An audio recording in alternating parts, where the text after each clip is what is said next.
alla guulwadaynta noocaasi fiicana aad bay u fiicantay hadday guulwadayn tahay alla wanaagsana waayo ilaahay baa ina amray taas guulwadayn hadday taas tahay guulwadayn ilaahay ina amray weeye taas imaamku dadka amrana uha roobdoon u soo baxana waajib bay ku noqonaysaa sida bayjuuri uu yidhi marka khaladaadka waddankeena ka dhaca waxaa ka mid a abaar baa dhacaysa roobdoon baa la iclaaminaya dowladdiiba dadka u sheegaysa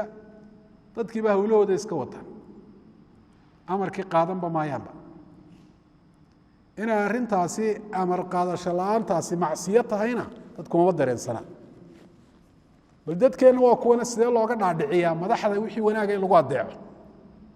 waajib ay tahay in lagu adeeco yaa ayuha aladiina aamanuu aiicu اllaha waaiicu الrasuula wauli اlamri minkum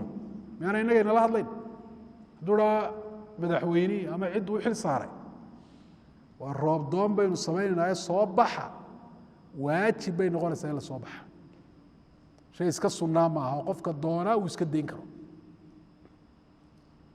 waxaa la mida dadka haddii la amro waxay dani ugu jirta iyo maslaxad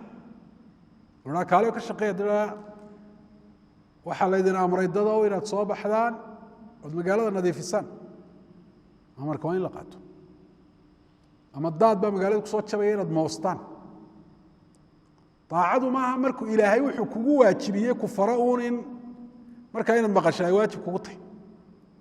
waxyaabaha mubaaxa ee maslaxaddu ay ku jirto dadka hadduu amro in lagu adeeco waa waajib soo nebigu uhan waidastunfirtum fanfiru jihaadkii asal ahaan fardu kifaaye ahaa haddii ninka madaxdaydiina uu idhaahdo u soo baxa baxa cidduu yihi soo baxa waa inay baxaan marka muslimiinta mashaakilka haysta waxaa ka mid a xataa danahoodii adduunye ay ku seegeen waxaad mooddaa mar walba iyaga iyo dowladahoodu inay cadow isu yihiin dhufayska isugu jira xataa waxa dantooda haddii la faro ujeeddo kalea laga leeyahay mashruuc baa waxa weeyaan ku jire waxa maxaa kaa gala adigu waajibaadkaaga gudo wixii maslaxada ummaddu ay leedahayna ka shaqee ilaahay daraaddi uga shaqee ku ixtisaabo ajar ku doon ummad waxaynu noqonay wada siyaasiya yar iyo weyn oo arrin kasta oo timaada wax kale ka dhex eegeysa wax kale ka dhex baadhaysa markaasaa danaheenni adduunya aynu ku saagnay marar badanna aynu dembi ku dhacaynaa diin ahaan waay qofka dee maanta waan garanayaa intaa ay yidhaahdana waxaa la odhanayaa waa guulwada wey alla guulwadaynta noocaasi fiicana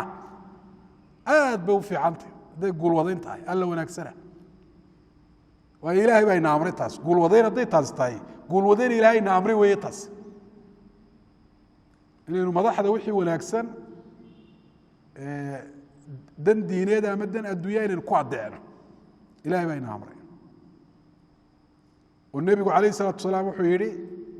man aطaaca alamiira faqad aطaacanii qofka amiirka wax wanaagsan faray adeecaa anigu i adeecay waman aطaacanii faqad aطaaca allah qofka aniga i adeecaana ilaahay buu adeecay malka war arrin loo degdego lagu ixtisaabo ajar lagu raadiye miyaan ahayn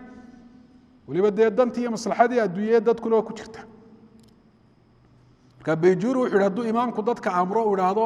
salaaddii roobdoonta u soo baxa waajib bay markaa noqonaysa